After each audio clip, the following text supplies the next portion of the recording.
What's up, y'all? Happy Monday! Welcome back to Chill to Action, the award-winning podcast.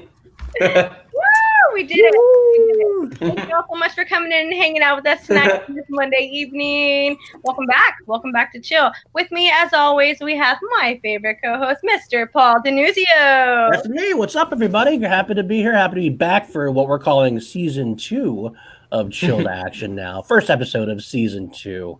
Great to be here. Yes, and with us tonight we have our wonderful, my sweet baby, my day one boo, Mr. Nat Boo. It's Mr. NAT, yeah, you know me. And I am so happy to be on the season premiere of Chill to Action. I'm so excited. Woo! Y'all, we have, I can't do it justice because I'm sorry. I'm not the boat. I'm not Brad Gilmore. So I can't do it well. I can't do it like Brad doing the fine, young, pepperoni. Brendan Meyer. Thank you. That was pretty good. I think you did a pretty good job there. Thanks. I guess you didn't milk the 10 as much as he does, but I thought it was pretty close. I thought it was pretty good. No, he's gonna grill me for that, and that's fine. Texas forever.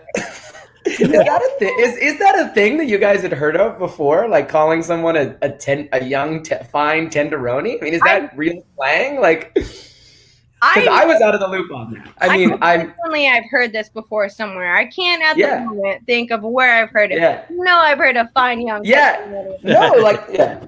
No, because the way Brad said it, he kind of said it with like as if it was a thing that people. I was like, oh, is this like some slang that I don't know? He said it with a lot of confidence. That's what he does. Yeah, I was like, is this a thing people call each other? Like, am I out of the loop? Words. He's creating words. You know, if there's anything Brad does not lack, it's confidence. That's true. Very true. But it might be a Texas thing. Who knows? Who knows what it is? Thank you all for coming in and hanging out with us tonight on Monday on the Chill to Action. Brendan Meyer, thank you for giving us your time right now. The kid, you've had a wonderful run on the Schmoedown. So first question that we always like to ask that we're rolling into season 2. Brendan, Schmoedown, why? How'd you get into it? What got you involved in the Schmoedown?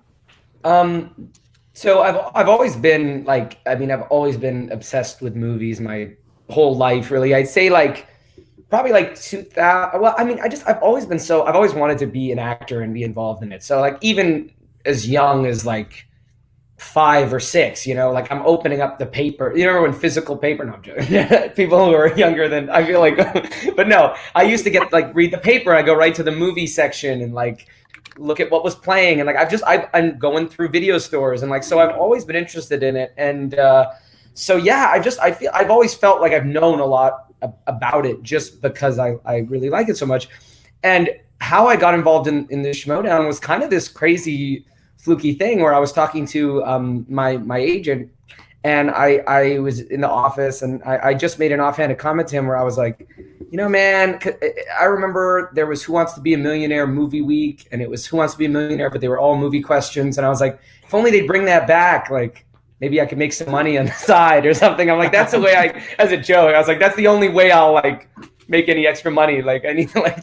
And my agent was like, I guess has known Christian for a very, very long time and is friends with him, and was like, dude, we got to get you on the Schmoedown. And I was like, I didn't know what that was at the time.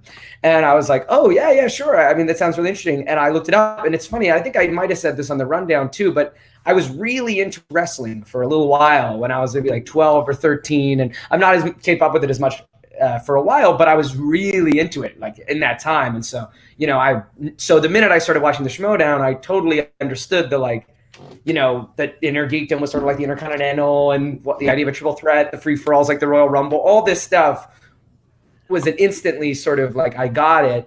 And I just loved it. I just I was an instant fan of it. It was just so interesting to me. So yeah, so I was really into it, and I then my agent just connected me with Christian over Twitter, and I just sent him a DM and said, hey, I've been watching the show. This is awesome. I'd love to, give it a try or something. And he said, oh, well, if you want to come to the studio, check it out. So I went to the studio one day, and it was so cool. And then they said, come whenever you want. And I was like, really? I can keep coming? And so after the third week in a row, I'm like, if I want to play it cool, I gotta stop going. You know what I mean? Like if I want to play, like any illusion of like, you know, like acting not like, oh my god, I want to do that. So, you know, I like going so much. So I went a lot in 2018. I probably went like almost I would say that before I played that match with Paul, I'd probably been to the studio like 15 times maybe. So you were not playing hard to get, basically. No, I know, and I you know, it was great. A lot of times it was on Friday at that time too, because I think that was still when it was airing Fridays on Collider or whatever, and they would put out. They take on Fridays sometimes too, and yeah, it just worked out that right around the time that I started going, I wound up being free a lot of those days. So anytime I was free, I went. I got to put you on the spot. You said you were into wrestling for a little while. Mm-hmm. Who was your favorite wrestler? So when I was younger, I was a big Randy Orton guy, actually. That was my guy. That was my guy at the time. Yeah. It's actually really funny, too, because I remember it was mainly 2006. Like, that was the year that I was really into it. And I remember that, like, the champions when I first started watching were John Cena and Batista. And so it's funny to me that they're now, like, really, really popular actors working all the time. You know what I mean? Because they were the guys. Like, when I started, I think Cena was the WWE champ and Batista was the World Heavyweight champ at the time. Like, that, when I first remember going onto the website, those were the guys. Yeah. That's awesome. And weirdly enough, I think I said this to Brad on the rundown, too, is I think the first wrestler I remember watching was Booker T. Like, when I put it on. I think that's the first person I saw, which is crazy. Yes.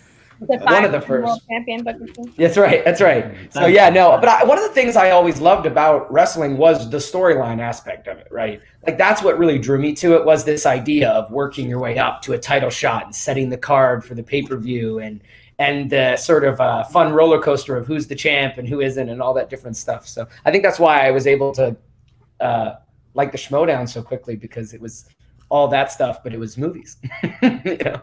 Nice. Which is actually interesting you say that too as well. I find like, because the Schmoedown has definitely evolved to the point where we had like, how many people were in the draft? 150 people were in the draft or something like that? Like, yeah. I feel like before you could lose a match back in the day and you wouldn't have to worry about it. Like, right. Now it seems like almost like, because you lost your first match, it's almost like, am I done? Am I just done now?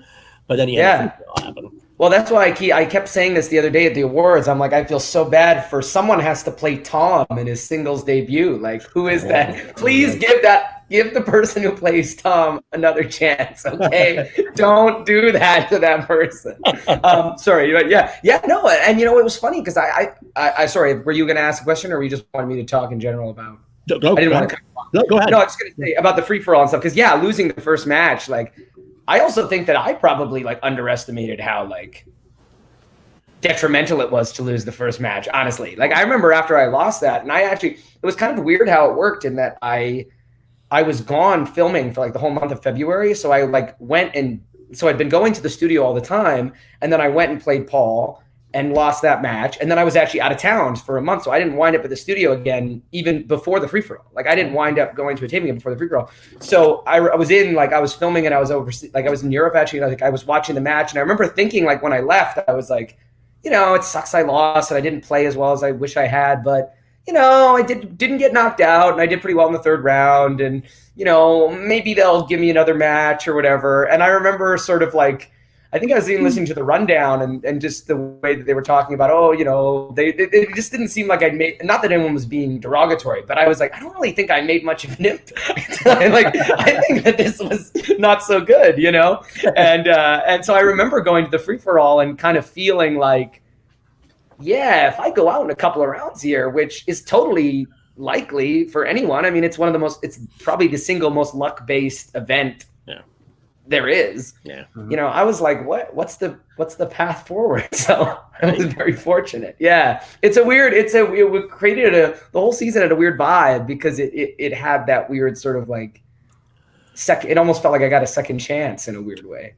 Right. That's what I saw. Which is weird. Yeah. But it was good. Good thing for the free for all. We would have had the rest of the season, which we had. For you. Yeah, it's great. I mean, it's so funny because I can't. It's weird to have that happen. To have something, you know, because I was really excited about being part of the Schmoedown, and then the first match didn't really go the way I hoped it would. I mean, I knew Paul was a tough opponent though, so I wasn't really expecting to like I mean, I thought I had a shot, but I wasn't expecting to like win. Like I didn't think it was a slam dunk, but going into the free for all, yeah, I think I was talking to my dad like a couple days before, because a lot of my family were actually in town at that time, so it was great. I actually had a lot of people there, which was funny the way it worked out too, because I'd been talking about the Schmoedown so much the year before with like my really good friends, and so I did invite like all of them to come to the free for all. So I had probably like 12, 15 people there, and so it was good that I actually did so well, because I was telling people ahead of time, like, just so you know, like the way this is formatted, I might be up there for like 2 minutes, like, you know, and it was great. But I remember saying to my dad afterwards, beforehand, I was like, you know, I think I have to do really, really well in the free for all to like really, and he was like, well, how long do you think you have to go? And I was like, probably got to last like 10 rounds. I was like, I probably got to last, you know, because I knew that's what it would take because I lost the match. I was like, I'm probably going to have to, I was like, because I think, you know, one of the first things I did when I was first thinking about going on was I played along with the free for all from the prior year. And I remember I tried to play from the beginning, and I'm pretty sure, I can't remember the exact number, but I made it like 11 or 12 rounds. Okay. Like I made it the second longest of the people that was at the table. I think maybe Drew McWeeny lasted a little longer than me from the start, but I done quite well. And so I was like, oh, but yeah, I remember saying to my dad, I was like, I think I probably got to last like 10 rounds, which I don't think is going to happen. And then when I got there, and because I didn't know the order at all, I just knew that I was number 4. And I saw that Viviani and Rachel Cushing were on the table too, and I thought, well, now I really don't think I'm going to last. I was like, that's not fair. I'm like, walk into. Yeah, I couldn't believe that when I got there that day, and I realized that's who was in the first 5 group. I was like, come on. I was like, now I've only got a 1 in 3 shot. Oh, man. Yeah. You did so well in the free-for-all. You're definitely in contention for one of the best performances inside of the free-for-all. A lot of people had put you in the contention for MVP of it. But yeah, well, it was close. I mean, I think that if Bibbs had won, right, he couldn't have been the MVP. So it would have been close. It would have been close. Because I think they did a different thing this year where it wasn't just the person who lasted the most rounds. There was sort of, they said that they were going to consult and pick somebody, I think, if I remember that day. So there was sort of some wiggle room. Because I think technically Dan Murrell lasted 1 more round than I did. And I think maybe Snyder lasted the same or something.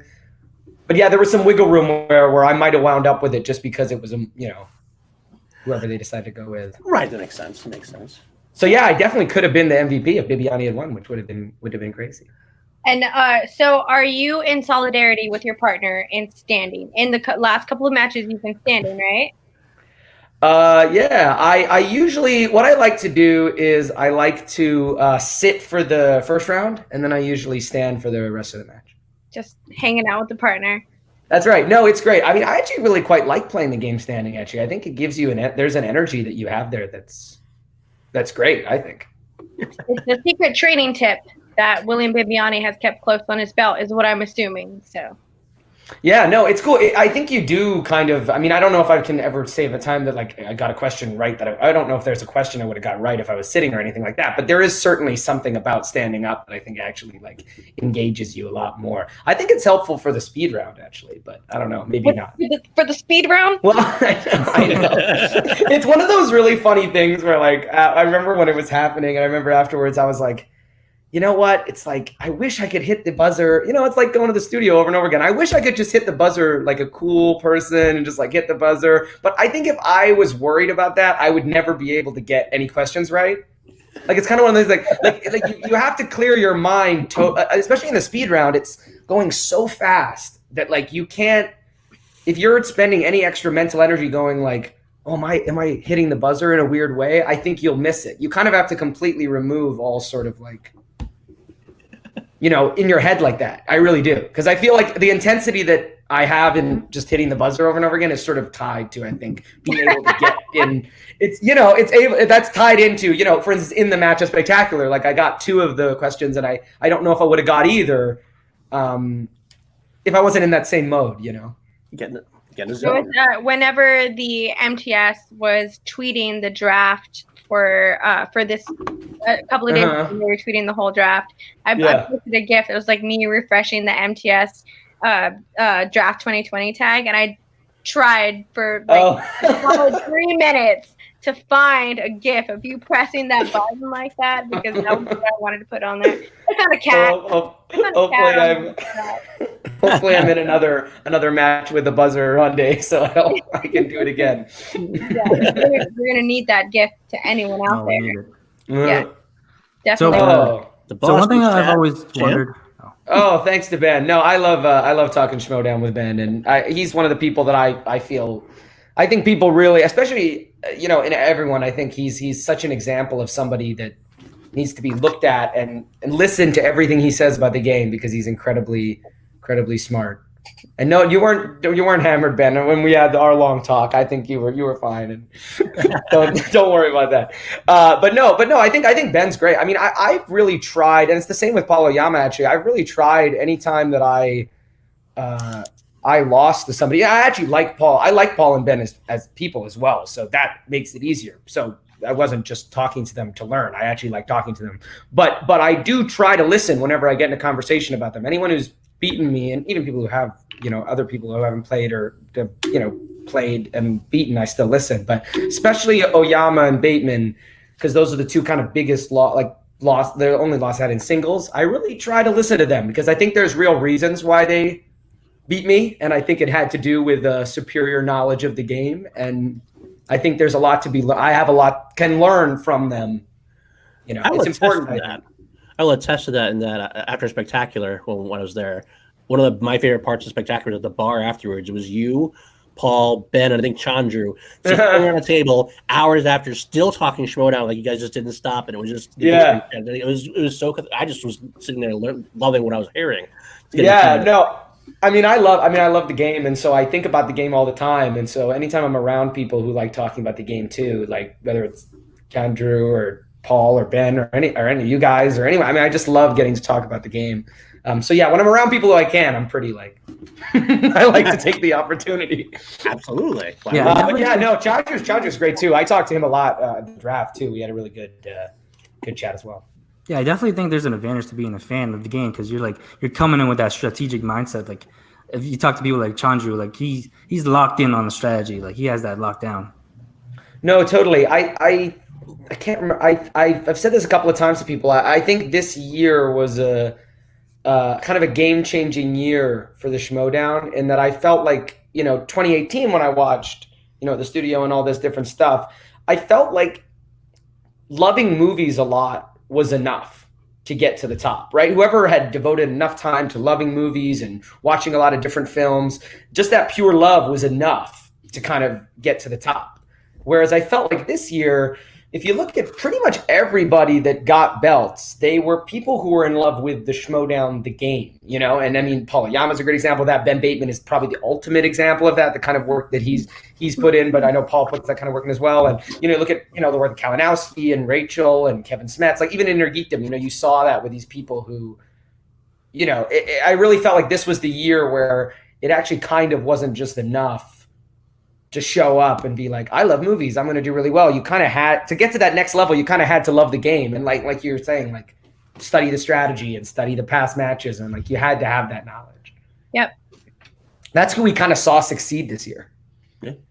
100%. I do. And especially now with them bringing back older questions from the matches, I do think they're going to do a lot for studying in a different type of way because you get to go back and you get to watch that. But that's also going to help people who aren't necessarily familiar with the game get more familiar with the game. And I totally agree with you with what you're saying. That gameplay has changed so much. You need to know more strategy other than just being into movies. Yeah. And I mean, I think that's one of the reasons why I've become even more engaged in it than I like having played it. I think I've started to enjoy it more because the more I played it, the more I realized that there were a lot of external factors that could improve whether or not you would win matches. I mean, I really came into the game feeling like that mindset of like, well, you love movies, you hopefully know enough, you try to answer the right questions, whatever. But really, there's a real strategy to what you put on the wheel. And I mean, I remember, I think it was even after our match that like I was talking to Paul Oyama about something and he was like, well, I'll probably, I can't remember which match he was talking about, but he was saying something like, oh, you could put like a weakness on the wheel. Like, I know this person's not good at it. So, and I was like, wait, what? Like, put someone's weakness on the wheel? Don't you put your 2 strengths on the wheel? Like, it's like I was thinking about the game so simplistically, right? Just from, because people weren't really talking openly about that kind of strategy, I feel like, in, I guess, what would be season 5, right? I don't remember that coming up as much, and maybe I just wasn't as plugged in, but I don't remember it coming up as much. I felt like a lot of it was, the people, the stuff on the wheel were people's strengths, and they, you'd be like, oh, that's so-and-so, they're great at this, and there it is on the wheel, like there were players this year that were thinking about it in a totally different way. Absolutely, 100%. Really quickly, so before we get more into Schmoedown stuff, I have to ask you about a couple of projects that you've done outside of the Schmoedown, just working in the whole film industry, working in the TV industry, all of that good stuff. I got to watch one of your shorts, Andy.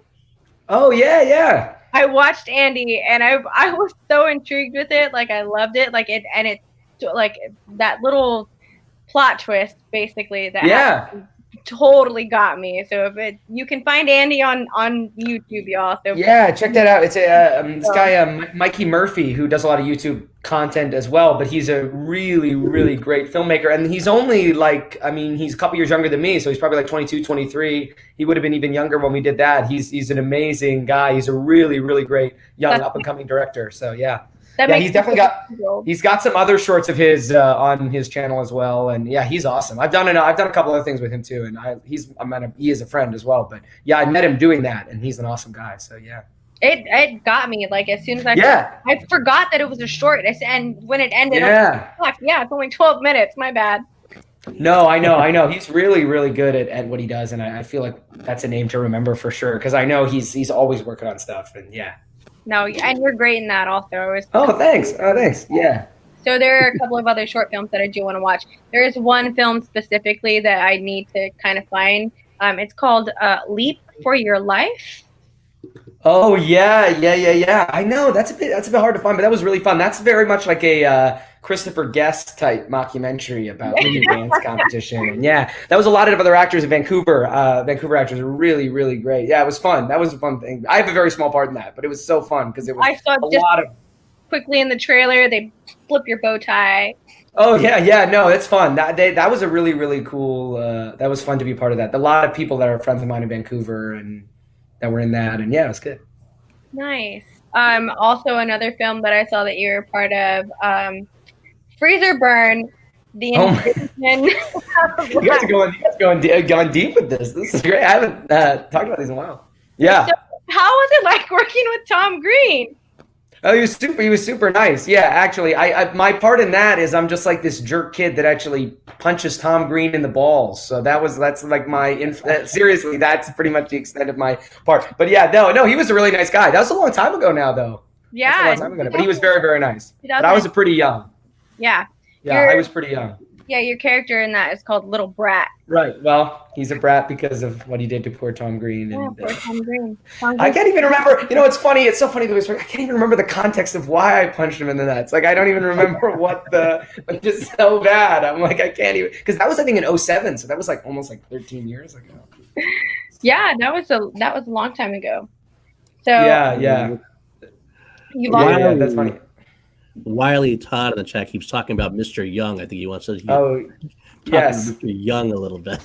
Mr. Young was a show. Well, that's one of the things I worked on the longest because that was a sitcom that they did in Vancouver, and it was on Disney XD in the States for a while as well. But it was a Canadian show, and it was actually like the first multi-camera live audience sitcom that they had done in Canada or in Vancouver, not in Canada, in Vancouver. So it was actually a really cool experience because it's super common down in the States to do that whole like for camera in front of an audience for a sitcom, but they actually had never done it in Vancouver. So it was pretty cool to be a part of it actually. And I will say that my favorite film that you've been involved in so far that I've seen was The Guest. Right. My favorite movies of that year. Like, such a great economic thriller that it was. Yeah. No. I'm very what? How was that? How was working with Dan? Oh, it was awesome. Yeah, he was great. Yeah, Dan Stevens is so good in that movie. I mean, his performance is just so excellent. And all the actors were great in that. And Adam Wingard is a great director. Simon Barrett, the writer. Yeah, it's great. That's one of the things I'm definitely the most proud to have been a part of. I think it's really such a great film. Yeah, and it's so well put together too, and I mean, it's great. Oh, oh my God! Spoiler alert. I'm sorry, I didn't write it, man. I didn't. It wasn't my call. I didn't pitch that. I didn't like go in and say like, hey, you know what? Like maybe this season, I didn't say that. Yeah, no. Sorry, man. You were also in the 100, right? I was for a couple of episodes. Yeah. So that was very fun as well. Yeah, there's a lot of great stuff. I mean, when I live in LA now, but I lived in Vancouver for a few years, and there's a lot of great shows that shoot up there. So as a Canadian actor, you can pick up kind of small parts in a lot of really cool shows because you're just kind of there. And yeah. Good old Vancouver. Well, you should talk about your upcoming project then. That's one that's releasing shortly. Sure. Color Out of Space. Tell us a bit about this movie. This movie looks like a trip. Yeah, it's a wild movie, and it's really cool. The producers are Spectre Vision, which is Elijah Wood's company, who did like Mandy and a couple other great films. And but it's based off an H.P. Lovecraft story, the Color Out of Space story, if people are familiar with it, and it's really a cool thing. And Nick Cage was awesome to work with, and he's great in the movie. It's based. I mean, I don't know how much I want to go into the plot, but it's sort of about this family, and they're in sort of a secluded. It's sort of like a fictionalized. It's Arkham County, which would Lovecraft used that a lot, but it's like a fictionalized New England type county, and it's about this family. They live there, and then a meteor comes from outer space and like lands in their front yard.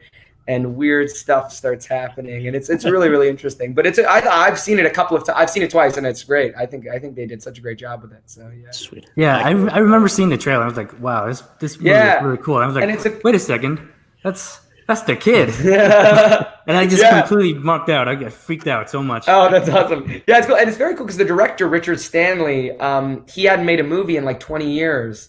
And so his whole backstory is he hadn't made a movie in a very long time. He had a kind of a bad experience where a big studio hadn't treated him very well, and he didn't want to do it for a while. And they brought him out of retirement to do it. And so that was really, because he was amazing and he did such a great job, and you wouldn't have thought that it had been that long. And so it was really cool to be a part of that too. Did you get a chance to work with Tommy Chong? I did actually. Yeah, I did. I had a scene with him, and it was pretty fun. He plays a really wild character, is like living in a hut, and like, it's me and the other actors giving us like dirty coffee, and it's all very weird, and he's awesome. He's great. It's funny because he's actually from my hometown, like where my family's from in Edmonton. It's not where I was born, but it's where I grew up and where my family still lives. He is Edmonton, Alberta, and that's actually where Tommy Chong was born, and where his daughter was born too, Radon Chong. Sorry. Nice. Really weird, yeah. That's super cool. I've been a big weird fan of Tommy Chong for basically my whole. So whenever I saw him pop up in the trailer, I was super pumped. So that movie releases January 24th. Yeah, it's soon. Yeah, it comes out on January 24th. January 24th, 2020. Also, make sure that you check out Color Out of Space. Mm-hmm. Check out our boy kid in there. Support our kid. Support our kid. Support our kid. Support our kid. He's our kid. Well, bringing it back to Schmoedown now. Go back to this is what we're mainly here for. Actually, speaking of, Ben Bateman mentioned this, and I kind of thought it was interesting. The different ages between a lot of the competitors. I mean, you're on the younger side, where you have people like your partner and Drew on the other side. They have this innate sense of like the 80s movies, for example, that come up a lot. Right. That as a younger person, you don't have that innate ability with knowledge of that. It's not programmed into you like that. So are you really consciously going after those like 80s movies and like trying to watch them again now, or doing some kind of studying to catch up? Do you feel like you're behind in those areas at all, or?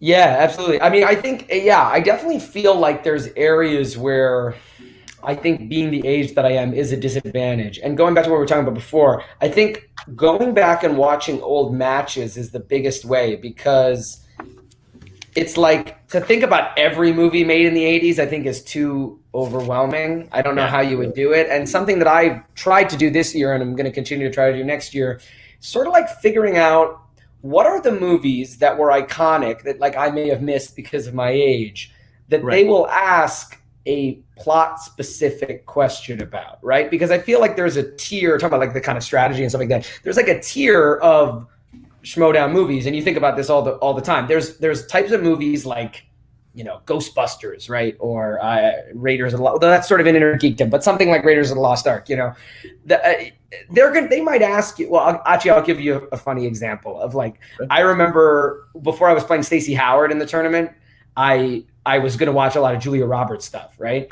And so I hadn't seen a lot of her more classic films. Like I'd never seen My Best Friend's Wedding, and that's not 80s, but like these are some of the bigger movies that just because I didn't live through them as a film fan of a certain age, like I didn't see like Notting Hill or My Best Friend's Wedding and stuff like that. Right. And I remember in the Manager Bowl this year, they asked like what actor, Hugh Grant's wife leaves him for a guy who looks like what famous actor, right? Mm-hmm. And I think everybody got it wrong actually in the Manager Bowl, and I didn't know it either sitting there, and it was Harrison Ford. And so then I watched the Notting Hill a couple months later, and I remember thinking like, wow, that must be a big part of the movie. They say it like one time. Like I don't know how much you guys remember that movie, but like literally it's like in the first 10 minutes of the movie, he says something like, oh, my wife left me for a guy who looks like Harrison Ford. And then they like never mention it again, except for like one offhanded joke where they don't even say his name. They just say something about Indiana Jones. And I thought, whoa, like there's an example of like, you're not going to find that on the Wikipedia or going on the IMDb. Like that's a movie that's iconic enough that you probably need to watch it. Right. To be ready to get a question about it in the Schmoedown, right? Whereas I think there are other things where they're probably only going to ask something more general, and maybe you can get away with just going to the IMDb, right? Like maybe that will be worthwhile and getting, because it's surprising to me how often they ask questions, and if I don't know it, I'll go to the IMDb right away or something. Like even if I'm in the studio, I'll look it up, And right. And I'm, oftentimes that information, it might be something really obscure. I remember it was like, I think maybe it was when Stacey Howard was playing Mark Riley. It was like, what state is the parlor in Mystic Pizza? Like where is it or something? And I thought, wow, that's really hard. But it actually says, if you go to IMDb, it says in the synopsis, a Connecticut pizza parlor, women in a Connecticut pizza parlor. Like, wow, all someone needed to do, to know that was they just, so talking about going back to the 80s and stuff like that, for me, it's always a conscious idea of like, what are the things that I need to prioritize watching? And what are the things that I need to just familiarize myself with? And which are the ones that I probably just need to know they exist, Because there are some of those ones, right, where they'll just ask about some 80s movie and it's just like, name, these people are in it. And, sometimes I'll know it. Sometimes I'll go, I have never heard of that movie. Actually, a funny thing is at the Spectacular this year, one of the questions in the first round in my match was about inner space. Right. With Dennis Quaid, and I got it right. And I remember being at a taping in 2018, and they didn't ask the same question, but they asked something like, who plays, the answer was Martin Short, the character, like who plays the doctor or whatever. And I remember being there and being like, I've never even heard of Inner Space. Like I had never heard of it. Like I remember thinking there and going, I don't even know what that movie is. Like that's just totally escaped my, and then, but I looked it up and, looked at it and a year probably later, it was the difference between a perfect round. Because I can tell you, I mean, if I didn't stumble upon that very much in my study outside of that, like, if I got that question against Paul Oyama, I probably wouldn't got it right, Right. Yeah. Well, maybe because it just happened, but you know what I mean? Like if I would have gotten it, like if I got a match like a month after I first came to the studio, like I never would have gotten it right, And it's only by thinking about the kinds of movies they're asking questions about that I got to that point, right? Yeah, I mean, you hear about it a lot. Competitors who compete inside of the Schmoedown, people who compete inside of the Schmoedown, they watch movies differently now. They're watching it with a study perspective. Do you find yourself doing that most of the time? Looking at movies, from a study perspective for the Schmoedown? Yeah. I mean, I like to sprinkle in movies that are probably going to be asked a question about when I can, so I don't have to think about it that way. But yeah, when you watch something for Schmoedown, it's like, you find yourself rewinding it a few times, then it cuts out the flow. And actually, I was watching Ghostbusters on a plane this year, actually, because that was one I had seen before, obviously, but had not seen in a while. And I was watching it because I knew they'd asked them about that. And it's like trying to rewind on a plane is like not easy. So I was like on my plane. I'm like, let me go back.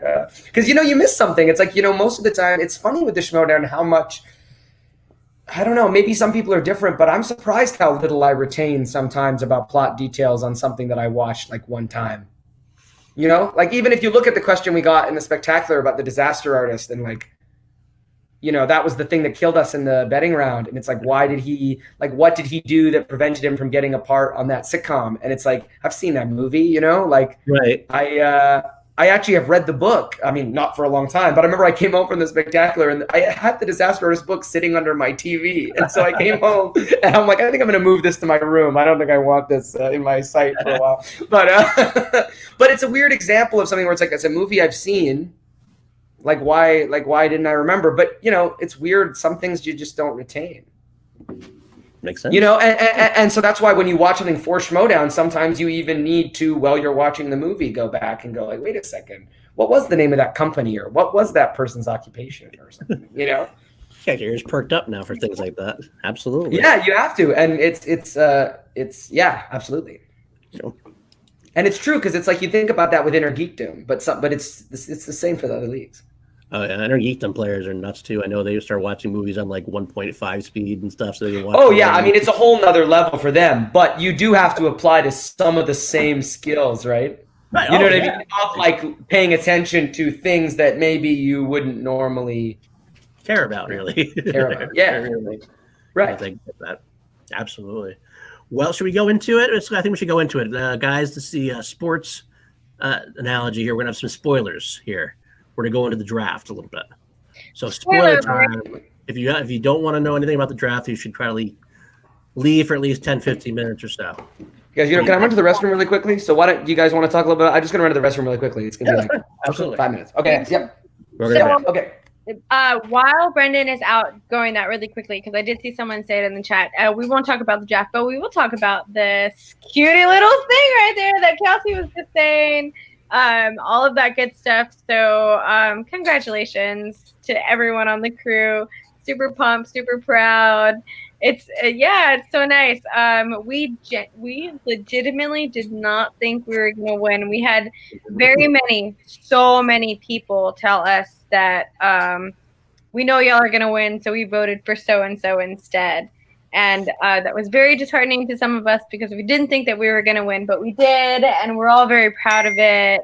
And oh my God, thank you so much to everyone who voted and who was involved. A huge thank you to the crew, all of that. We're all going to send out our thank you videos soon. Make sure you check out our Call to Action, Call Live episode on Sunday.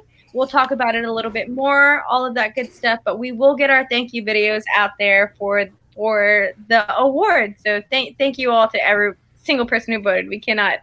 We just blown away by it 100%. Yeah, I just wanted to say that I didn't bring the slice home, but I made my own, this poorly drawn Doodle Bob version. So, there you go. I can't tell the difference. Right? It's exactly the same. Yeah.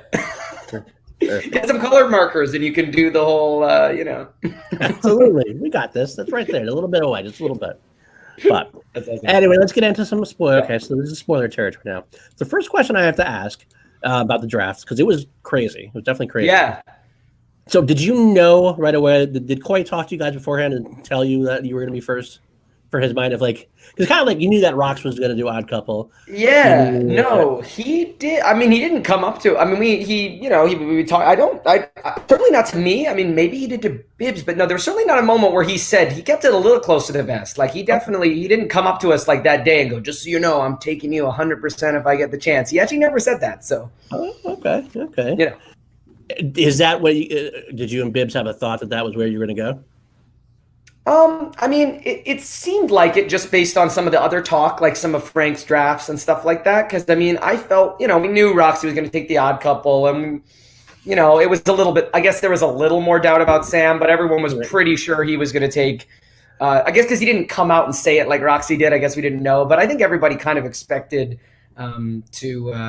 accepted Sam to take Drew. So, then we were available at 3. So you never know. I mean, but you never know, right? I wasn't sure. So, but I thought Ghai would fit, and I talked to Ghai a little bit at the spectacular. So, I felt like he had a good vibe with us, but I wasn't sure. I think personally, because a lot of factions kind of had a very heel edge to them, right? So I figured like some of those people probably wouldn't take us, Yeah, maybe, you know? I do feel like Ghai And can he kind of didn't. go to either way on that. He could go more towards the heel or to her face. Hey, Tim. Oh, hey, Tim. Hey. Tim was in the chat. Faction mate. That's right. Yeah. Another mouthy Merc. So. That's right. Yeah, I think Tim was a great pick. I'm not just saying that because he's in there. Like, I mean, I was a part. Obviously, I do because I was part of the conversation of picking him. So yeah, I think Tim's a great pick. I love Ghai's team right now. Yeah.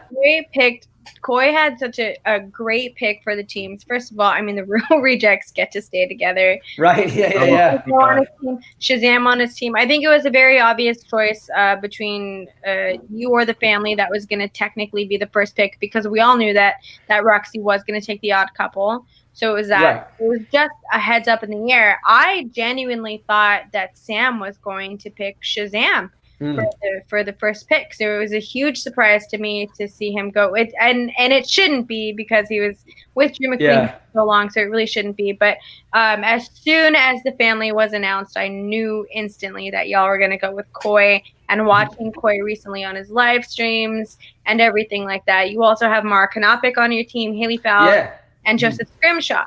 So you have a stacked faction, my dude. And Ghai really did his homework, man. He had a whole list of everybody that he wanted, kind of ranked. And even though Bibbs and I helped, I mean, pretty much everybody he picked was somebody that he wanted and had come in like having his eye on them and wanting to pick them. So yeah, it was very much like he got the people that he wanted to get and that he had written down. And there were a couple of times where we were between a couple of people and then they get picked and then you'd be like, well, I'm definitely going with this person now. But yeah.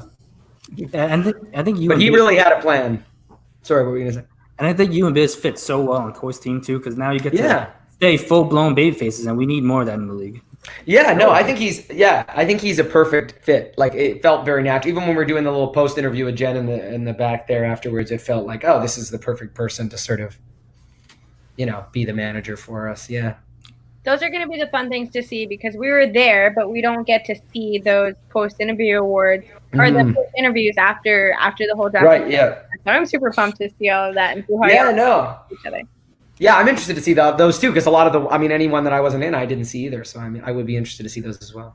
Seriously. Yeah, I will definitely say that afterwards, if you looked at all the rosters, when Ghai mentioned it in the Facebook, I commented that you never heard one bad thing said about his draft. Everybody else are like, oh, well, it was a good draft, but this was a little weird. This was a little weird. I'm not sure about this. No one ever did anything bad about, like, every one of Ghai's pictures. Like, that makes sense. That makes sense. That makes sense. Yeah. He's definitely a stacked team for sure. Yeah. No. Now, what was the most surprising thing for you in the draft? Like, as far as just even watching it, did you have something where you're like, wow, what is this? I mean, I think a lot of people, and I mean, I've talked to him a couple times at tapings, and I know he's done some great stuff in the families, but I think James White going that early was like surprising, right? Just because, I mean, like, and I like, it's actually not in a bad way. Like, I mean, I think he's done really well in those fan leagues, and I had talked to him before, and he seemed like very confident and very on the ball, and so I don't think it's going to look bad, but it was surprising at that time. Yeah. I think it's. I think it's great. I was a little surprised Kaiser did take Robert Parker, just because I feel like Robert Parker is such a big threat to Smets. You know what I mean? In terms of, I mean, I think Smets is amazing, but there's so much hype around Robert Parker as being like this big contender and going to come into the league and maybe be the Smets of this year. I mean, it's cool, but I was surprised that he took him. That surprised me a little bit.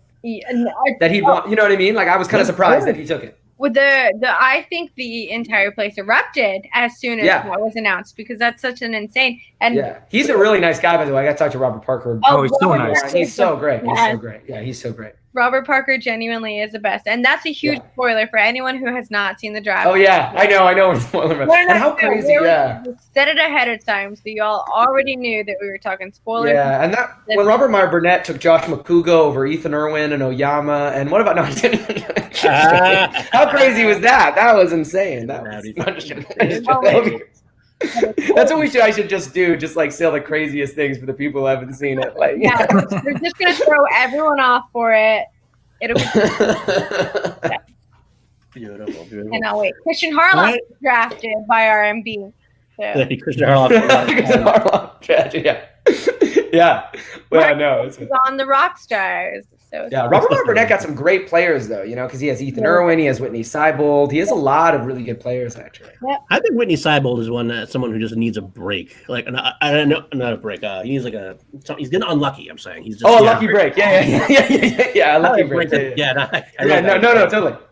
Because he just seems like he just where his luck happens so many. Even with both his teams, like he's scoring really high points, but still losing. Oh yeah, the Self-Righteous brothers scored like insanely high in both of their matches, and he got really unlucky. I mean, I know when I played him, he got really unlucky because he got opponent's choice, right? And that match we were tied going in that round. He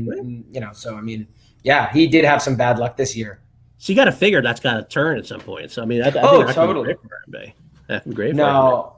Yeah, I think it depends. I don't know who he wants to pair with Ethan Irwin of who he picked, but Finn's top traded Ben to Robert Meyer Burnett. That would have been wild. Oh my god! Can you imagine? How did you know? But yeah, no, I think he's great. I think he's in a great part. I think Mark Hoyk as well. Like I think he's going to be a very valuable tool for corruption as well. Because I think I would say this to Bibbs, but like I still think one of the most impressive answers ever I literally think in the history of the Schmoedown was in their match against Looney Bin, where they got asked like, what was the fake name that Travis Bickle gives? Do you guys remember this in the match when they had the 70s category? They got like Mark and Whitney got like what was the fake name that Travis Bickle gives to the police officer when they're at, and I mean, I was like, whoa. And I'd rewatched that year. Like, I mean, I was just like, whoa, that is not something that I was at all like paying attention to. And then they got it without multiple. I like that to me was like the craziest, because that's really like, that's one of those things where like, that is not a big part of that movie. I mean, it's an iconic movie and an iconic scene, but that nickname he gives is not a big part of the movie. True. Very true. Wow. Here's some question I've been wanting to ask for a long time. I've mentioned it on this show a couple of times. You're obviously, well, I won't say this spoiler, but you're a big babyface, big time babyface. You're the nicest guy in the league, so to speak. Do you ever have any desire to go heel? I don't think so. I mean, we'll see. I mean, I guess in a long journey through the Schmoedown, maybe at some point, but in my heart, I don't think so. Okay. I really like watching the heels and people like Ghai, who is a nice guy in real life, but is so great as heel. So like, I really do enjoy that. I don't know. It's kind of like what I'm saying about the whole buzzer thing and not having other stuff. I don't know. I feel like it might interfere a little bit with me playing the game. And I don't know if I would enjoy it. And like I said, it's not really because I enjoy other people when they're heels. I just think for me personally, I don't know. Okay. I always kind of, when I thought about getting into the league, I did always like watching people like, Merle or Levine and people who played the game and didn't feel like they were playing a character. Not so much that it's not that I liked them more than other people. That's just more where I saw my lane. That's kind of the way I always like someone like Merle who doesn't really go heel or I like Levine. To imagine your heel turn as you offering someone a cupcake and then just dropping the cupcake on the floor before they reach it. I actually would say that like not changing your personality at all, just like amping. Right. Nice. It's almost like a psychotic niceness, like you get over the top about it, kind of thing. And I just think it'd be pretty fun too. It could be fun because someone put it down in the chat. Go Tigers! That's it. That's all I'm gonna say. Go Tigers! Right. One thing I've always wondered is going into your first match, did you plan on being this super positive, super nice baby face, or were you just kind of like being yourself and playing that up? I think it wound up getting, well, I'm trying to think of the very first match I was kind of just being myself. I think that it got played up a little bit more in those other scenes after the free-for-all with Bibiani. It became more of a character after that. Yeah. It was more of a character there in the middle of the season for sure. Good. Like, hey, Mr. B, that whole thing. That was more of a character thing. But no, I mean, I always kind of came in wanting to kind of be closer to myself than, more faces or a good representation of faces, because there have been plenty of heels and plenty of tweeners inside of the league. So having you and Bibbs come in with your team and do what y'all have done in this past season has been so refreshing to watch because it's been so fun. I think that once we all get caught up inside of the Schmoedown, we start to love our heels. Like this, I mean, obviously this podcast is based off of heels. Yeah, of course. And but you can't have a great heel without a great face. And I think that Shazam and yourself have been doing a wonderful job at being faces in the league that just totally bring it back to a different sort of lightheartedness. Has it been super hard for you to, like, it can't be hard for you to keep up this persona at all? No, I know. I don't think I know, because I do want to engage in the league in a nice way. I want to, because what's nice about it is I like, because it's fun. It's fun the people we have who are the heels, because they're they can play these characters of like, I kicked your butt, I'm taking you out, like I did, it's like all that stuff. But it's fun to have people who are sort of like nice guys, but still invested in the game. You know what I mean? And still competitive. But yeah, when you lose, you try to be as gracious as possible. And when you win, you try to be as gracious as possible too. So yeah, I don't find it hard to do that because that is what I'm actively hoping to be like. Good. Fair enough. So hopefully. All right. Well, is there anybody that you have? I mean, obviously, this is your rookie season. So who's high up on your list of opponents that you'd like to face in the future? Somebody you really want to sit down and go at it? Man, it's interesting to think about who would I like to play. It's funny because there's a lot of people that I think would be fun to play, but I think that they would be a real challenge. Like I think there were a couple people that I was close to playing this year. Like it would be fun to play Paul Preston again, because we had that great match with the movie guys and we almost played there, between him and Bateman there. It'd be fun to play him. Yeah, I mean, any of these people, like I always like playing the people also that I have watched, you know what I mean, the year before. So like, playing like a Snyder or Andreyko in singles would be really, really cool. Playing like a Roca in singles would be really, really cool. I really, really enjoyed that stuff. I mean, yeah, playing someone like Andrew Ghai would be really fun. As someone who is like that ultimate heel, that would be really, really fun. So I'm trying to think. I will say the matches I think I am most interested in would be more getting to play some of these people that I've already played again. I mean, I think that's more the stuff that I think about. You know what I mean? Because there's a lot of people that I would be excited to play. Like it's hard for me to pick one person. I mean, I think I just said like 4 names, but like, I hope at some point I get to play Ben and Paul again. Not just because it's not so much just because I want to beat them, and it's not really about that. I just think it'd be fun to play them again and have a different spin on it. I think I look forward to that. I mean, I think I talked to both of them a lot about it, even if it was in teams. Like it'd be fun to do that. That'd be good. So, yeah. Well, it's about that time now. Should we go into a little bit of this or that? Sure.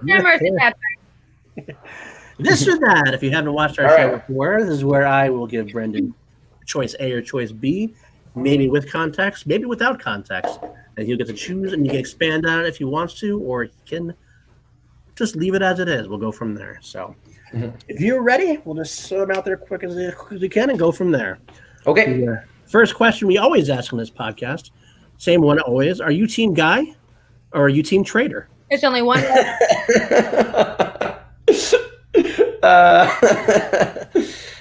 Look, man, I like them both. But like I said, we talked about, I got to go Team Trader with this, man. I got to go Team Trader. But I like both of them a lot. But, I mean, I got to give respect to Ben. He had the great ascension. He beat me really bad. So I got to be Team Trader. Come on. Okay. All right. Let me just. It all just ends the chat now. It's over. Well, I really like Ghai a lot though. No, my favorite. I'd like to talk to him more. Actually, I feel like I haven't engaged with him as much talking about the game as I have with Ben. Not for any reason, just that's the way it worked out. So I'd love to. I hope I get a chance this season to talk to Andrew more because I really like him a lot. Good. He's a great dude. Brandon, throw up that 5. I did it the wrong way. I think. No, the 5, man. No, come on. it's fine. All right, so I'll go to the next one. We'll forget that ever happened. Studio performances or live events? Oh, I mean, I think it is more fun to perform live. I mean, I think it's a little more. I just think the day in general is just a little more exciting. I think just the whole feeling of going somewhere and being with everybody, and it feels like you're really putting on a show. But I enjoy both. I mean, I like to, but I think if I had to pick, I think the live events are always a little more. They are just a little more of a more special day, right? Yeah. I agree. I know there are some people that say that they get too unnerved. They prefer performing. Yeah. And I mean, I do find it. I do get nervous as well. It's funny. It's like it's kind of a two-edged sword though, because I mean, I did so much theater as a kid, and I like doing theater a lot, and I haven't done it in a very, very long time. So even though I get nervous for the match, there is something about getting to like be in a theater with an audience and that whole vibe of like that I like that. You know what I mean? It makes me happy because it's something I haven't done as much as an actor lately. So even though when I get up there, it's kind of nerve-wracking, I do think like I actually quite enjoy the lead up to it a little bit, even though I'm still nervous for the studio matches too. So. Fair enough. Okay. Dwayne Johnson or Nicolas Cage? Oh man. I mean, I think they actually were both really, really nice. I think if I have to decide, I'll go Cage just because I had more interaction with him. You know, the part I have with Dwayne Johnson was just one day, but he was awesome and it was really, really fun. But I'll go Cage because I had a little more. I was, had like a whole month with him, so I'll go if I had to pick one. But I like them both. All right, fair. They're both really positive experiences. I have a follow up on that one. Mm-hmm. Tom Green or Tommy Chong? Ooh. That's actually tough. I mean, Tommy Chong was great. I will go Tom Green, but it's a similar thing where they were both really. These are hard ones to do because I actually have been lucky. I've had a lot of good experiences, but I remember Tom Green being really nice. Tommy was a long time ago though, so part of me wants to go Tommy Chong just because I vividly remember how fun it was working with him because Tom Green's a while ago, but I remember him being super nice. That's awesome. Okay, this is due to somebody in the chat. I'm going to throw this one out there. Who wins in a Bond match? Mm-hmm. Mike Kalinowski or Tim Franco? Keep in mind that one of them is in the chat. I'll be honest with you. I don't want to throw, like I said, I got to be careful because I'm not trying to throw shade at Mike. But I'm going to go Tim Franco because even though Mike is dominant, I'm not just saying this because he's in the chat and he's a faction mate. Mike has been very dominant in Bond, but he's missed a couple of things sometimes that I almost feel like, I don't know. I think there's been a few things Mike has missed. And like I said, I hope he doesn't. I'm not throwing shade. He's fantastic. But I feel like, like I said, I feel bad. That's why I can never be a heel because even saying this, I feel bad. But I'm just thinking it from an Alan. I feel like Tim Franco's probably, he probably says Alan Cumming instead of Alan Cummings, and stuff like that. I will admit I've been pushing for that in the background. I've been pushing to see this exhibition match, so we're there. See, that's it. See, that's the other one I was going to bring up. He missed Bernard Lee. See, this is what's so funny about me bombing Bond against Ben Bateman is that I'm not great at it, but I've actually done pretty well at it in other times. That I knew that Bernard Lee one and stuff like that, like who played him and stuff. And I know, and it's just like certain eras. Like I'm pretty good at like the early Bond directors, like who directed like Goldfinger and stuff like that. But man, the stuff that I got against him, and like I said, I don't know enough about it either, but it's just funny because that day, like there's stuff that I actually know. I couldn't believe I bombed so bad on it. Oh man. No. I feel so excited. Mike is a great guy and he's always been super, super nice. And he could totally do it. I was trying to be honest because I was like, I feel like Tim would have gotten some of those. Because those are the only two I can think of. Mike is lights out and Bond. Those are the only two where I was like, yeah. Tim is the one throwing shade at Mike all the time. Right? I mean, those are the only two. Because those are the only two. No, we like Mike too. Mike's great for the league. But Mike is awesome. And it's funny because at the bar, somebody was talking about how impressive Mike's season is in that he's like the only person to beat like all the people that are the champions right now.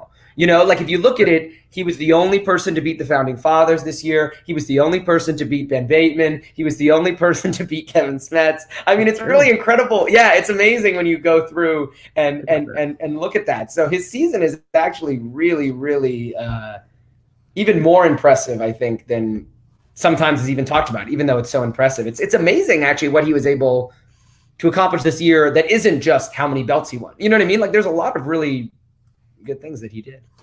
And we'll throw out there, that's not the one. Mike's a great dude. He knows about his thoughts. So Tim's like that too. We all just get I know. That's why I hate saying anything even slightly negative. I feel so bad, but I think Mike understands. I was just answering the question as honestly as possible. So, all right. Next one's a more favorite one on our channel recently. Poutine or loaded fries? Poutine. Oh, man, Canada. Come on, man. Gotta go poutine. Come on, dude. I love poutine. I love poutine, man. That's been kind of a heated topic recently, I gotta say. That's the easiest one you've asked for me. That's the easiest one. Well, okay. How about White Claw or Jameson? White Claw. I'm not just saying that because I'm on here, man. Because are you talking like straight Jameson? Oh yeah, from the bottom. No. No, I'm going White Claw. So that's the Jameson guy. This is the White Claw girl. This is the White Claw show. Oh man. Show. Yeah, that's right. That's true. Imagine if I was imagining.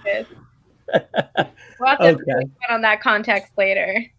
How about teams? Playing in teams or playing in singles? I actually do enjoy playing in teams more. And it's funny because when I was coming into the league, I wasn't even, I was hoped to get into a team at some point, but I did think of it as like a singles thing, my thought was I'll go and I'll play in singles and try to do as well as I can there. I wasn't really like thinking about teams in that sense, but and it has partly to do just because I love playing with Bibbs. I really love playing with him, but I do think I like playing the game with somebody as well. Like it's fun. It's also fun like to play against two other people too. I think the more people up there, the more fun it is, and there's a little more strategy that goes into it even in team. Well, that's not true actually.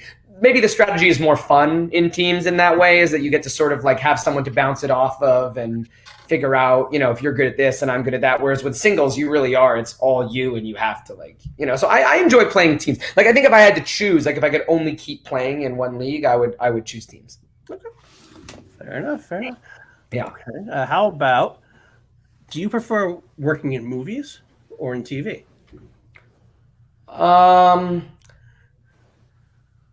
I get asked. I've been asked a variation of this before, and it's kind of a cop-out, but it really is about the quality of the thing that I'm working on. No, that makes sense. I think that to me, because the process of shooting a movie and a TV show is pretty similar in terms of the physical experience, right? So for me, it is definitely more about I'd rather be in. It's the same when people will ask stuff sometimes would you rather do a drama movie or a comedy? And for me, it really is about I'd rather be in a really, really great funny comedy that's really well written and fun than be in a drama that is kind of lame. You know what I mean? It is so. Or I'd rather be with people that are easier to work with then. So I think that it's hard for me to go this or that on that, because I do think it gets a little more specific than that. You did stage work also, right? Yeah, I think that's actually what I like the most. Yeah, I feel like doing stage work. Stage is a completely different art form than doing TV. I don't do TV or film, obviously, but I've done stage, and the thing I love about stage is that, and sometimes the Schmoedown, like I said, when we do some of these live events or when we're at something like the draft, it gets to be like this. And I was saying this to somebody the other night. I was saying what I like about doing when I've done plays and stuff like that is that everybody is really a part of a community.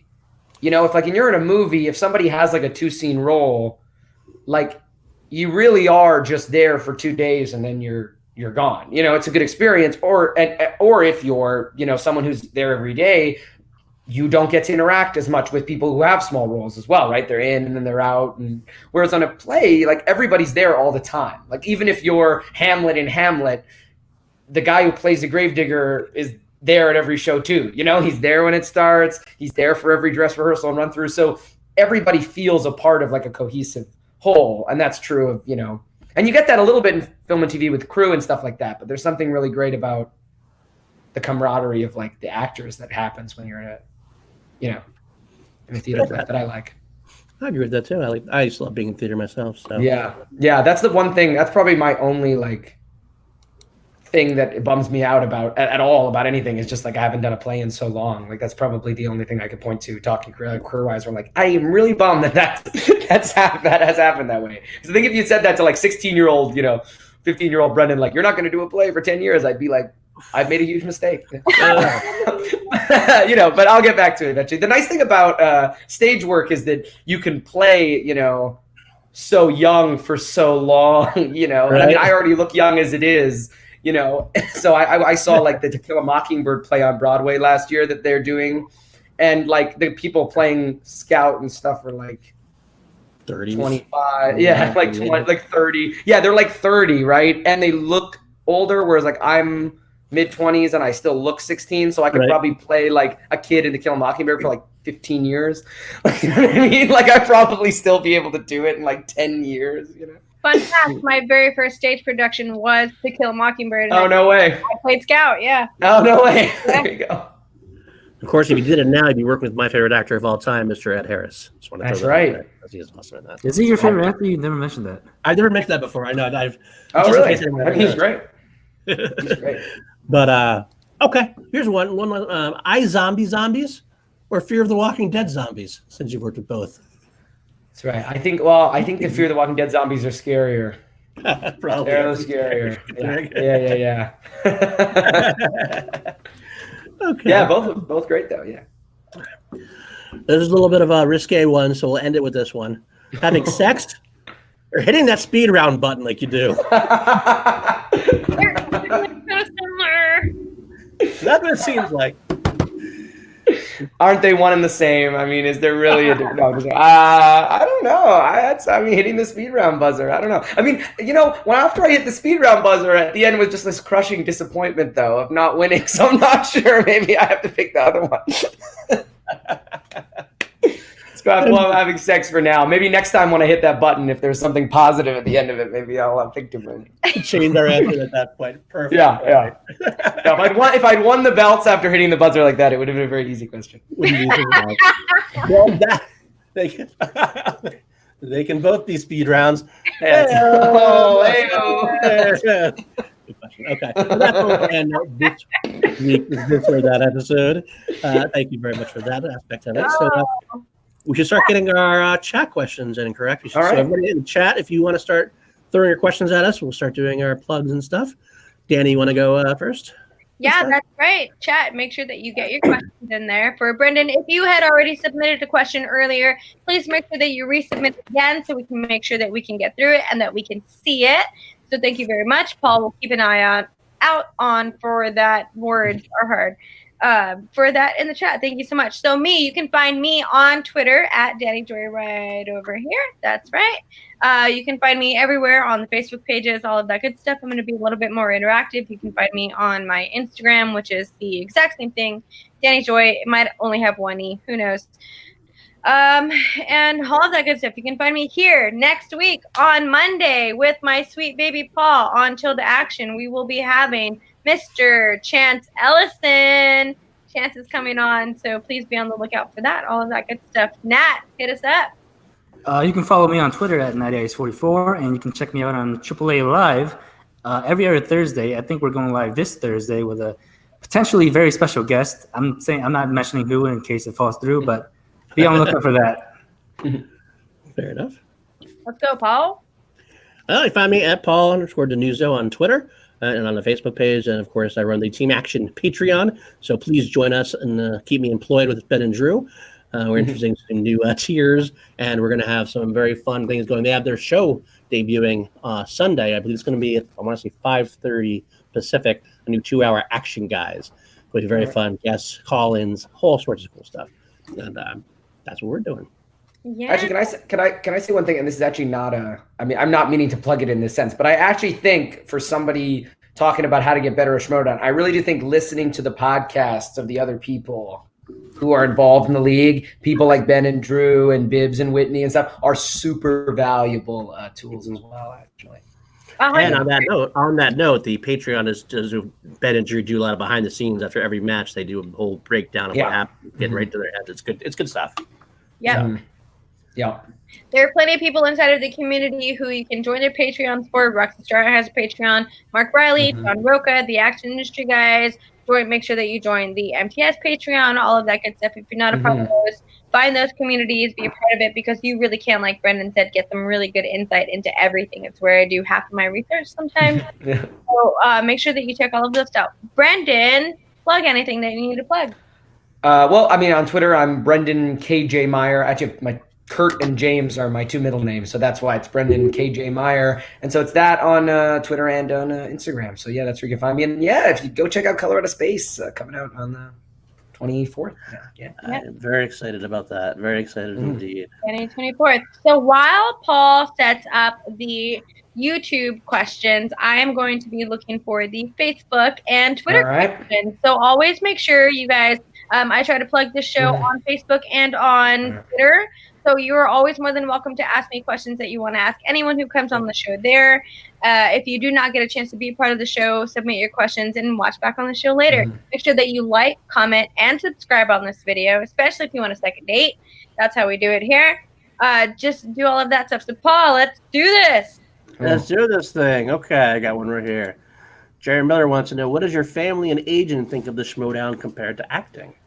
Yeah, well, my agent was one of the people that got me into it, right? So he's really, really, and I even it was funny. I think it was like in like November, I like got a call from him, and he was just like called me, and I was like, oh, I wonder if something going on, and he was like, hey man, I'm just calling because I was talking to Christian, and I hear you're killing in the Schmoedown, man. This is awesome. So no, my agent is definitely involved and stuff like that, and my family is really supportive of it as well. Actually, my brother is he's a competitive cheerleader, so he's been on like Team Canada for cheerleading for the last like 3 years, and he's gone to the Worlds a bunch of times, and so he's always been sort of like the athlete of the family. I've never really done it. I've never really done anything that's like a competition or anything like a sport at all, and so he really enjoys it too, because he kind of when I say things to him like, oh, we had this match and I almost lost, and oh, it was close, and he'll be like, I thought I was going to let my teammate down, and he's like, I know how this feels. I've been living this for a very long time. So that's kind of fun. So yeah. I was a cheerleader in high school. I did competitive cheer for 5 years. Oh, wow. Oh, no way. Oh, yeah. No, that makes me super pumped to know about that. Oh, my gosh. Yeah, no, he's been doing it for a long time. He's been doing it for like 10 years now or something like that. And yeah, so he did it with a team down here in LA for a while, too. And then, last 3 years, he's been on Team Canada as well. So and he coaches it. Like, that's like his job. He coaches it, and he's all in on it for sure. I love it. Cheerleading is a real sport. Don't let anyone tell you anything else. Oh, absolutely. Yes. 100%. Absolutely. Doug Castle says, next to Bibbs, who are you most excited to be in your faction with? I mean, that is hard to pick just one person. I've actually had really good interactions. I mean, with most of the people that I've talked to. I think the person that I wound up talking to the most, just because she was, I mean, Greg Alba was there a little bit, but she was the only one that was there, was Mara, and I hadn't talked to Mara a ton, and I talked to her quite a bit actually at the awards and draft, and she's so lovely and so great. So I think just because she's the one that I actually haven't talked to Tim that much as well, but seeing him in the chat here, and we'll have to talk when I see him next time and stuff. But yeah, Mara's the one that I felt like I hadn't had a lot of interaction with, and because I've talked to Haley a bit as well. When in New York, like I was there for that New York event when she played against Irwin, so I talked to her, and she's always been really, really nice. And so, but the person that I feel like I hadn't talked to a ton was Mara, and so I'm excited to. She was so great, and I hadn't really talked to her that much. Sweet. All right, King's Port Kyle was, what's Dan Stevens like? He's a super, super great guy. Yeah, he was really, really nice. And he was really, I mean, it was cool because that role in The Guest was a very transformative role. You know, like he was doing a different accent, and he also like worked out a bunch and really changed the way he looked and stuff like that. And it was cool. I mean, he was a really, really nice guy, great to work with. And it was fun to see how he worked too, because, you know, he was, you know, there were times where he was really in it, but he was kind of able to go in and out of it really seamlessly, which was really cool. Like he was kind of one of those actors who could even go in and out of the accent. Like he could be talking to you like in his English accent, and then 5 seconds later, he's like locked into that sort of like that drawl that he had in The Guest. So yeah, he was great to work with. That's really okay. Cool. Let's see. When did you start watching the Schmoes, if you ever did? My first interaction with it was with the Schmoedown. So I've gone back and watched a lot of stuff. And like I said, I've since being in it, I've started to really consume more of everybody else's content, which has been really fun because I love movies. So I love all the content, like the stuff that, Christian and Mark are doing and have done, and Ben and Drew and Bibbs and Whitney and you name it. I mean, I've really enjoyed that actually. It's been a fun part of my, like, to add that to sort of my listening has been fun. Yeah, but I've only, like I said, I'll own it. I'm sort of a newer, I mean, I've gone back and watched a lot of Schmoedown since, and now I think I'm more studied, but I would say I've only been watching the Schmoedown for about like 2 years. 2018 was when I first heard about it. And like I said, then I watched 50 matches in like 2 months, but yeah. Fair enough. Tim just wants to let you know he's going to see Columbus. Oh, yes. Oh, well, let me know what you think of it, man. Send me a DM or something. Let me know what you think. Jack wants to know who's the nice guy in the league. I got to go with Bibbs. He's the nicest guy. He's my partner. He's the guy. No, Bibbs really is super, super nice and as a person. And he's so gracious to everybody when he's up there and after the matches and stuff like that. I got to go with him. But I think that's one of the reasons why I like being a part of the Schmoedown is I really don't really have negative things to say about anybody. And I think that's a good thing. That's why I like being a part of it, because I feel like everybody is actually kind and gracious. And I've never had an experience where, I've lost to somebody and they've been a dick about it. Like, that's never happened, and so that's what I like about it, That's awesome. Okay. David B. Music, we know very well. Favorite genre of music, and what do you listen to before a match, if you listen to anything at all? Yeah, see, that's interesting. See, it's hard for me. I listen to a lot of music, but it's very, very all over the place and stuff like that. And I often will go and watch stuff like after I see it in a movie or something like that. I don't know if I have a favorite genre, which is a hard way. I hate that I can't answer, but it's a very hard to answer that. Right. But I like all kinds of different stuff, and I like all kinds of different stuff, and I don't really listen to any music before the match. It's funny because I like I said, I like listening to music all the time, but I know a lot of actors use music to get them into scenes as well and stuff like that. And I don't know, I always listen to music when I'm like walking around, going places, or so I listen to music a lot, but it's more of usually something that I listen to when I feel like I can let my mind wander. Actually, I use it more of I like using it to sort of listen to it and just kind of let my mind wander, as opposed to a focusing. I feel like when I listen to music, I'll listen to it if I want to do some writing or something like that, or think about ideas for scripts or things like that. More so than a focusing tool, or a tool to lock me in, whether it's for a match or for acting. I don't use it as much, but a lot of other people do. So I understand that. Absolutely. Okay. Keith Portcal, so how intimidating is it being around such of the older players? I mean, it kind of goes back to what I was saying, is that nobody has made it that way, but it can be. I mean, me, myself, Chance, Chandru, Paul, I mean, we are a little bit younger than a lot of the average age of the people that are in the show, but I've never really been made to feel like, even though I'm called the kid, I've never been made to feel like a kid, when I'm talking to people, so. Okay. Tim Renko wants to know what your thoughts on Pee-wee's Big Adventure is. I've never seen it. Oh, no, this is one I've missed. I know. Well, he's gonna make that happen, I think. Yeah, no, I'd like to see it. No, I almost, they played it at the new Beverly Cinema here once, and I almost was able to go, and I wasn't able to. But I would like to see it. But I have not seen it. It is a classic. Yeah. Nerd Chronic. Do you and Bibbs have any entrances already cooked up or cooking up? I don't think we have any. I mean, unless I'm totally blanking on something we talked about. I don't think we have anything locked in yet. I can't think of a thing. We had ideas that we didn't do last year that I guess we might go back to, but I don't think there's anything that we're locked in on. I can't think of anything that we're definitely doing that next year. I don't think so. I'll have a follow up for that. Which one was your favorite entrance of last year that you guys did? I gotta go back. I actually think my favorite one might have been the one that we technically won the award for, was the announcers thing. I thought that was really creative and really fun. And it was fun to sit behind the desk. I'd never sit behind the desk before, so that was really fun. And to kind of act like I was one of the commentators up there. So I actually think I enjoyed doing that one the most. I liked them all, though. But yeah, I think that was the one I actually enjoyed doing the most.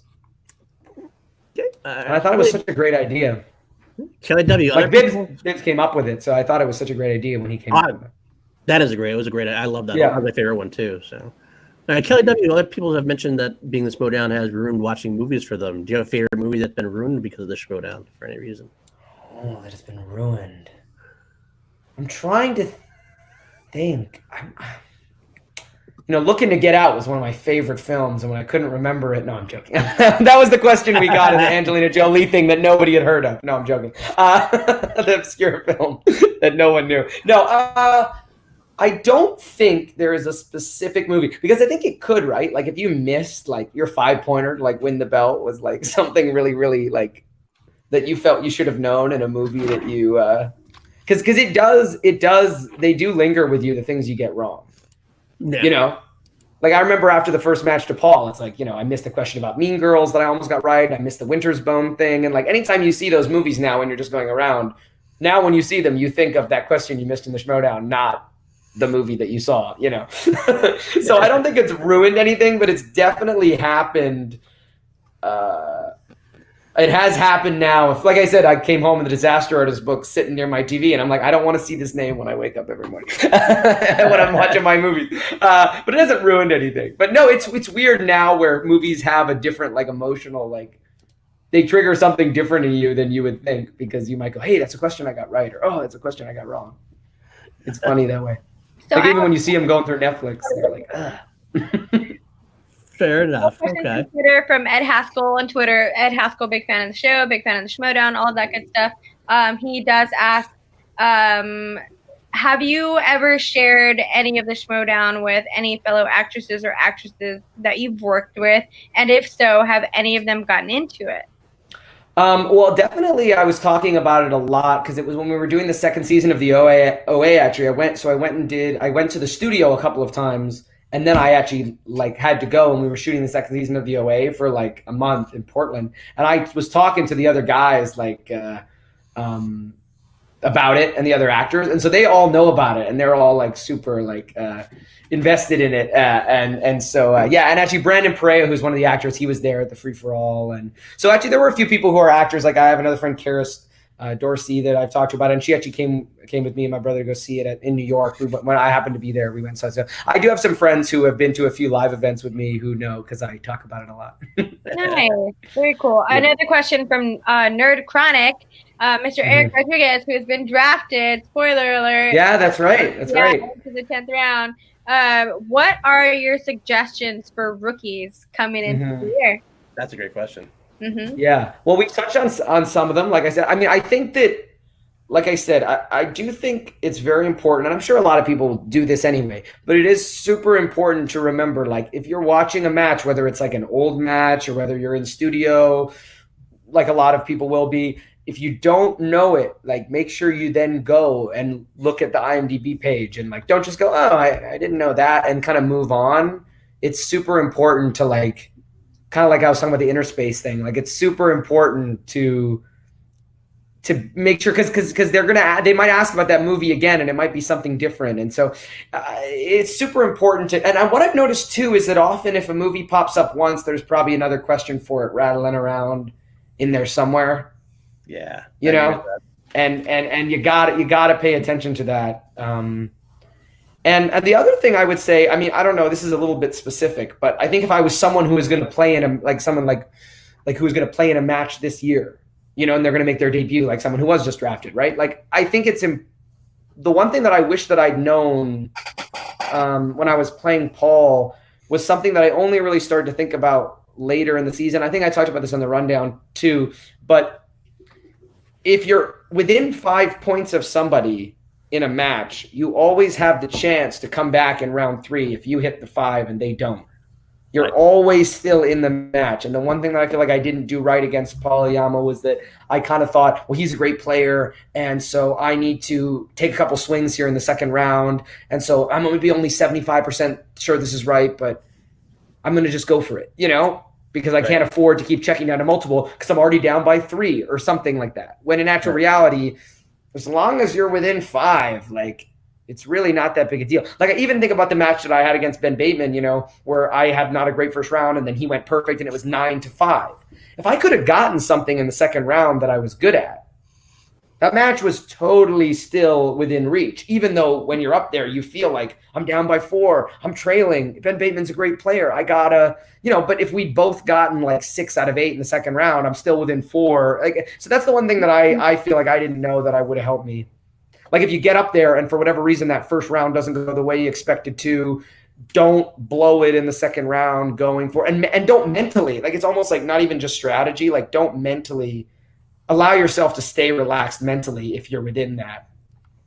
Yeah. And also know that if you're in danger of that 6 and 4 is a difference. So if you do get in a situation between, you know, going for it without multiple on your last question of round 2 or something like that, maybe that's when you do swing for it, if it's going to be the difference between 6 and 4 or something, you know, like I always felt like that was because it was funny. It was the day, it was like I watched the day that I figured, like I even clicked I watched Paul Preston when he played Lon Harris the first time and Haley when she played Eric Zipper. And if you go back and watch both those matches, Haley and Paul Preston are leading. I think the Paul match is a little more lopsided in terms of how much he was up on Lon Harris that first time. But both matches kind of feel like it's going to be Paul and Haley's day because they're both winning by a little bit after round 1, and they both do really well in the second round. And you just kind of feel like they're going to win. And then because Haley doesn't know the 5 and Zipper does, and because Lon knows his 5 and Paul Preston doesn't. I mean, Haley and Zipper went to sudden death, but it's the same thing where the match just flipped right there at the end because of that. You know, even though watching it, you felt like, oh, this person is totally in the driver's seat. Yeah, it's a very Texans and Chiefs sort of thing, and all that will say about that. So Meg on Twitter, Dr. Meg, one of my favorite people, thank you so much, asked, what was the most surprising part of being at any of your live events? The most surprising part? Most surprising. I mean, how long I lasted in the free-for-all was the most surprising thing, I think. That was surprising. No, I mean, I don't even say there's a joke. I mean, that was surprising. I mean, we touched on it a little bit at the beginning, but it you know, I mean, you have an idea of how you hope things will go, and when it actually goes that way is very surprising. So I remember being up there, and I remember it was like at a certain point, like it hit that moment where I was like, oh, like I've probably lasted long enough now that like I'm going to get another match. Like, you know, and it's just weird. And I was like, oh man, like this is crazy. Like I actually, but it's cool because like going back to talk about advice for new competitors, like I say the biggest thing that I learned when I was in the free-for-all was that when you're relaxed, you can get questions that you don't think you know.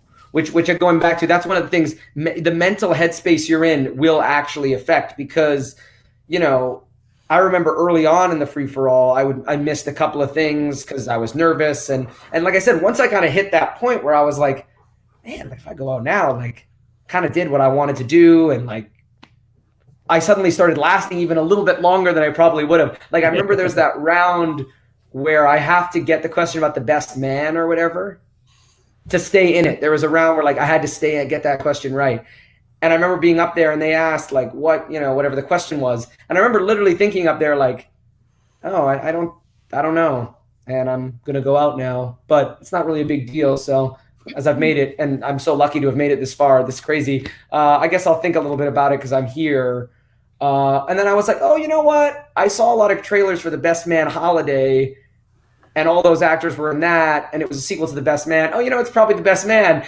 And then I got it right. And I know that if I'd been up there and it'd been like, if I got that in the first round, I would have been like, I don't know. And I would have panicked for 15 seconds and not gotten it, right? Because that's one of those things that you can really only get when you're like sort of, when you can allow it to float back up. So I actually think just to go back to that, it's the other big piece of advice that I would give a new player is as much as you can, like, think your way through the question, because sometimes, not all the time, obviously, but sometimes they will ask a question and your first thought after they ask the whole question will be, oh, I don't know that. And in 10 seconds, if you devote those 10 seconds to just thinking about it as opposed to panicking, which is what you want to do, you sometimes get it. Like sometimes it comes back. And also listening to those context clues. I think that's sort of like an underrated thing that a lot of really, really great players do. I know that's something like Ben Bateman definitely does, talking to him and like other people. Like, I mean, listen to the information they've given you, because weirdly enough, sometimes they'll give you enough, especially in the first round, they'll give you enough information that like you might actually be able. They might have asked you they might have weirdly like asked you another question within that question, you know? Yeah, no, I've seen that before. Yeah. So that's another thing. Yep. So I have one last question from Facebook, from Cam Franklin on Facebook. She's wondering, what do you think about living in LA? From moving from Canada to Los Angeles, how is that transition going for you? It's good. I really like living in Los Angeles. I mean, one of the thing that I like most about living in Los Angeles is it is such a movie town. And in terms of like, there's always like really interesting theaters that you can go to and see films. And like, I that's my favorite thing about it is there's a lot of great theaters here, like the New Beverly Cinema and like the Egyptian. And like, there's so many theaters that only show films in their like second, third, whatever. It's I guess they call it second run films, I think. But like they show movies that have already come out, and like and like there's a couple theaters like that. You'll get like one of those usually in a city in Canada, right? You'll get at least one really cool indie theater that does that. But in LA, there's so many. I mean, it's so you open up Movie Times and you can probably see a movie from like 20 years ago playing on the big screen, and it's always cool when you can see one. Like I saw The Thing for the first time on the big screen this year. Nice. Like never seen it. Yeah, like never seen it. Harloff still hasn't seen it, but that's fine. That's right. That's right. All right, I remember that's that whole thing with him. Yes, I Look at that. You've never seen it. That's actually a great movie. It's a, I love it's a that movie. wonderful movie. Yeah. No, it's great. It totally lived up to the hype. Yeah. So, I guess that's it. Right, is that wrap all? this up? Is that going to wrap him up there, Danny? Is that it? That's all that I have Sure. on the Instagram. Please, if there's anything else in the chat that either one of y'all two want to touch on, go for it. Believe that was all we got at this point. So I see one just here at the bottom. Oh, just popped up. It just I saw one that was like, what part of Canada? Yeah, I'm There from Alberta, so Edmonton, Alberta. Well, I was born in like Kitchener, Waterloo, which is in Ontario, but I didn't really grow up. Like I didn't live there, so I'm from Alberta. Okay. Fair. Actually, this is bringing back what you were just talking about. I thought this was good too. Jack says one of his favorite Ghai quotes. The question was written with the answer in it. You know, the mummy, I believe it was the mummy. Right. One of my favorite quotes actually that I loved, which was a match that because I was going back and watching a lot of old matches before the Spectacular this year because I think it is a valuable way to study, like we talked about. And Sam Levine plays Clark Wolf, and she gets the question like, "What country is Cinema Paradiso like from?" Or like, "What country is Cinema Paradiso set in?" And Sam Levine in the post interview is like, "Oh, I didn't think I was gonna get like, what country is Bonjour from or something." Like that. It's like it was really funny. I love that line. That was so funny. But yeah, but it's true. Sometimes they'll ask it, and you'll just think, "Oh, okay." Well, they do that sometimes in multiple choice too. That's like an underrated thing about going to multiple choice. It's like sometimes the multiple choice is written in such a way that if you have like any kind of like other kind of knowledge, sometimes it becomes automatic. Like I remember when I played Paul, there was a question in directors which was like, what 90s movie has the tagline "a screenwriter trapped between heaven and hell" or something like that. And when I went multiple choice, it's like only one of those was released in the 90s. So it was just like, and I remember Paul across the table, because of course Paul knows that the kind of player that he is. He was sitting across the table shaking his head, because I knew it too, because I was like, oh, well, it's that. It's obviously Barton Fink, because all those other ones came out in a different time. But you can see Paul was so like, he was like, and so sometimes that helps, because, if you have that other knowledge, like sometimes going multiple, you're like, oh, thanks, I now know the answer because of this other stuff. The easy part about going to multiple choice, I'm assuming. Or sometimes you're screwed. I mean, I was talking about that with Bond the other day with Ben Bateman, and why it was so smart of him to put it on the wheel, and why it's so tricky is that, like, I remember being up there and they ask you, like, who directed this movie? And I go, oh, I don't actually know. And I go multiple choice. And because it's Bond directors, you get 4 guys you've never heard of, and then you're really screwed, right? Yeah. Like, then you're really screwed. Like, when you go multiple choice and they give you 4 actresses you've never heard of, you're like, I am really screwed now. So David B was in the chat saying that he had a question about pizza, and the only thing that I can assume is if it's whether or not you agree with pineapple on pizza. I don't hate it, but I don't usually do it. I don't usually go with the Hawaiian, but I don't hate it. I'm not against it, but that's not my go-to. That's not my go-to. Because everyone on the podcast, I wouldn't pick it off. I wouldn't like pick it off, Most people on the podcast is so against pineapple on pizza. Really? And I am the only one who doesn't mind it. Like, it's fine. Yeah, I don't hate it. I don't hate it. My dad really likes it. So he really likes Hawaiian pizza. So we ate it a lot when I was younger. So I think it's good, but it's not my go-to. Paulo Yama would argue that it's not Hawaiian pizza. So. Oh, is that a thing? Sorry. I mean, that's what they call it, though, right? That's what they call It is, yeah. Okay. But it was a thing. If anyone wants to go back and watch that episode of Chill to Action, Oh, I must You have did missed point that. that out. Oh no! Oh no! a little bit. It's what it is. What it is. Okay, But, yeah. I was doing so well, and then fair enough. last moment committed the sin. That is it, y'all. I think that's gonna wrap it up for us tonight on this Monday episode of Chill to Action. Thank you all to everyone who came out and hung out in the chat. Make sure that you like, comment, and subscribe to this channel. All of that good stuff so we can get those views up. We really appreciate everyone hanging out with us every Monday. We really appreciate anyone who voted for us for this past thing. Y'all have no idea how much this means to us. We try to bring you quality content all of the time. Make sure that you're looking at that. Make sure that you watch out for Schmoebaits coming up this Wednesday. Alex will give you more information about that. You can make sure to find that on our Twitter account, on our Facebook page, all of that good stuff. We have a call live coming up on Sunday as well. You can catch us here next week with Chance Ellison on Chill to Action. Yeah. Cannot wait for that. Chance Ellison, the guy who's like, his losses are more impressive than any of my wins. I swear to God, that guy is so. I was talking with. I just want to say, give Chance a shout out. I was talking with Frank Janish after the draft, and we're talking, and Frank was talking about how nobody has ever done I think he was saying, and if I misspeak, I guess someone correct me, but I'm pretty sure he said nobody has done the true perfect game, where everybody who's had an 100% accuracy game has checked down to multiple choice at least one moment, or they didn't get all the way through the 2, the 3, and the 5. And he was saying how Chance would have actually done it against Bibbs if he would have known the 5. So nice. That's amazing. True. That's how good he is. So we were at. Someone's going to do that this year for sure. Someone's going to do that this year, I think. Oh, I think so too. I'll call that shot. I think someone's going to do that this year. Oh, maybe it'll be you. The game maybe has it'll be you. Maybe. I think what's cool about that is I actually think. Sorry if I cut you off. I think most of what's cool about that is it's funny that it's never happened, but I think like most of the players in the league could do it. Yeah. Like it's hard, but I would say like 20 people in the league at least have the ability to get a perfect round, have a category on there that they could get 8 points in.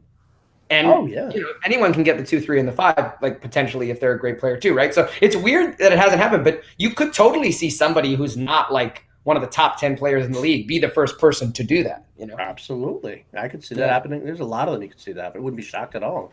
Yeah. But okay. Tim says he'll be the one to do it. Okay. Okay. All right. Fair enough. All right. He's been holding out, but he'll do it. Yeah, we'll do it. All right. So. Okay. Let's add. We genuinely appreciate it. All right. Thanks, guys. Yes. Paul, thank you so much for hanging in. Let us know where you're at. I guess before. Thanks for having me on, guys. Thanks for having me on. It was awesome to have you on. Thanks for coming on. We really appreciate it. And so we love you guys. So thank you everyone else for watching us tonight too. Keep coming every week, and we will see you next week. All right, ending broadcast now.